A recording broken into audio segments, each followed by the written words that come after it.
ఒకసారి జగన్ అడిగాను చాలా కాలం కిందట, పార్టీ పెట్టక ముందు, ఏంటన్నా సోనియా గాంధీ అంత కఠినంగా ప్రవర్తిస్తుంది, ఏమనుకుంటున్నావు అంటే ఏమన్నాడంటే, ఫరో హృదయం కఠినపరిచినందువల్లనే కదా అత్త ఇజ్రాయెళ్లకు విడుదల వచ్చింది అన్నాడు.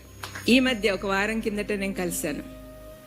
ఏంటన్నా శత్రువులందరూ ఒకటవుతున్నారంట, మరి ఏం చేయాలనుకుంటున్నావంటే, నేను నిశ్చింతగా ఉన్నానత్త, పదవి దేవుడిస్తే వస్తాడు, లేకపోతే ఇలా.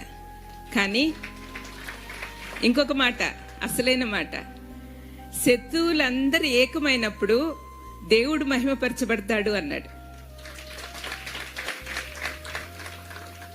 దేవుని యందు భయభక్తులు కలిగిన వాళ్ళు అధికారులుగా ఉంటే మనం సంతోషంగా ఉండగలం.